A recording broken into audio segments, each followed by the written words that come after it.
Welcome to How to Live Slow, the place for you to find an antidote to the overwhelm that comes from being a modern mum. My name's Rochelle, I'm your host. I'm also a wife and a mum of 2 young boys. I run a family business with my husband, so I know busy, but I love living slow and I really want to help you learn how to love it too. Today's video is all about the things that you can do instead of shopping. I'm going to list off as many as I can think of off the top of my head, but I wanted to talk to you a little bit first about why we revert to shopping. Shopping is like a trigger. We live in an environment, or we live in a world where shopping is kind of like, it's hard to not do, really. We think that we need something, so we go to the shops and buy it, and then the next thing you know, we're browsing the shops. You've heard of the saying of retail therapy. It's a way to not deal with the things that we really need to deal with. So we go up to the shops because we're bored or lonely or not dealing with some emotion or trying to avoid something or procrastinating, or there's all sorts of reasons why we shop. But the thing to know is that our society is kind of built towards popping up to the shops and purchasing things. There are so many reasons or ways that we're triggered into the habit of shopping.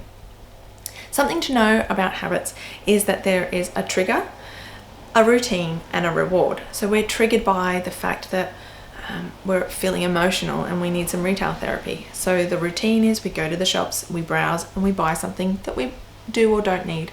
And the reward is that feeling of novelty, that newness that we get, that rush that we get when we've bought something. So if you've read or if you've heard of the book The Power of Habit by Charles Duhigg, it's a 10-hour audible mammoth, but I did listen to the whole thing, and he talks about this 3-part habit loop.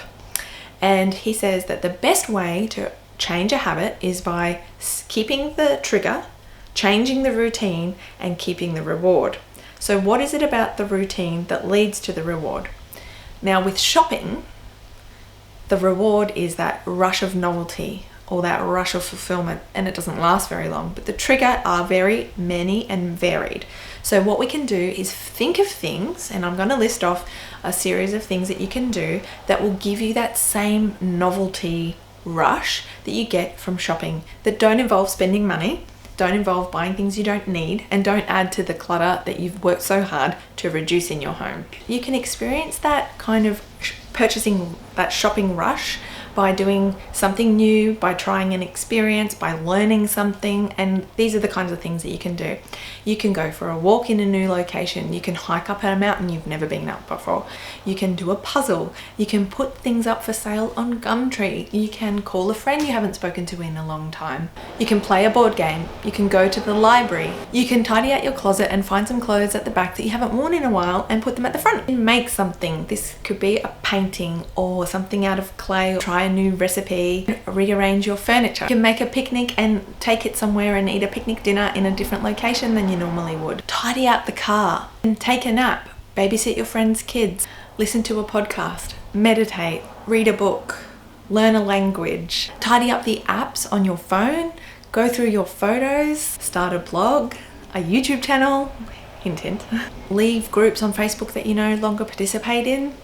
And on that note, also unsubscribe from emails that you don't read anymore. Write a list, do the things on your list that you never get a chance to do. Plan and research a holiday, plan a do nothing day, go to the beach, go to the forest, go for a drive, take a walk, go to a new location, go to a free event in your city, go exploring in a different part of your city. Okay, so those are some of my ideas of what you can do instead of shopping when you want to change the shopping habit and change that 3-part routine or that 3-part habit loop that we talked about. So trigger, change the routine from a shop going up to the shops to doing one of the things I listed, and then get the same reward. So now it's up to you. What is one thing that you're going to do instead of popping to the shops next time you get the urge? I would love to know. And if there's anything else you'd add to your list, let me know that too. If you like this video, consider giving it a thumbs up. If you love this video, I'd love to invite you to join my community. You can do that in 2 ways.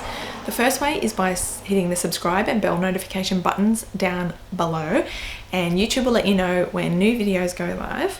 If you don't know, new videos go live every Sunday, 6 p.m. Australian Eastern Time. The second way to join the community is by putting your email address in the link in the description box.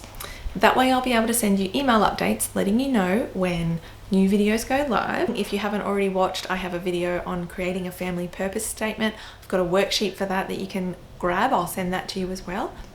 And that's it for me. My name's Rochelle. This is How to Live Slow. Thank you so much for choosing to spend some of your precious time with me today. I truly appreciate it. Have a great week ahead, and I will see you in my next video. Bye.